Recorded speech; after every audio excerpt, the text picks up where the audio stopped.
हमारे साथ सेनेटर कामरान मुर्तज़ा साहब मौजूद है, जमीयत उलमा इस्लाम के रहनुमा। सर ये बताइएगा, कल यौम पाकिस्तान था, बहुत सारे तमगे दिए गए, उसके ऊपर सोशल मीडिया पे तनकीद भी हो रही है। इस मेरिट पे आप देखते हैं, क्या कहेंगे? देखो, ऐसा है कि तनकीद मैं उस वक्त करूं जब ये काम मेरे करने का हो। जिसने ये काम किया है वो अल्लाह पाक को जवाब दे है, और यही कह सकता हूं कि उसको मेरिट पे करना चाहिए, और वो इसके लिए जो है अपने ज़मीर को भी जवाब दे है, कौम को भी जवाब दे है, और सबसे बढ़ के अल्लाह पाक को।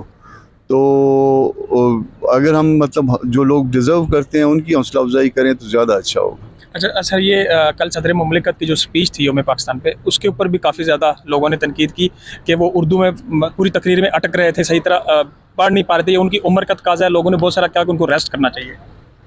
रेस्ट तो जो है ना, देखो गोरे गोरे वो 60 साल के बाद रेस्ट करता है, फिर कल मुझे भी कहोगे आप रेस्ट करना चाहिए।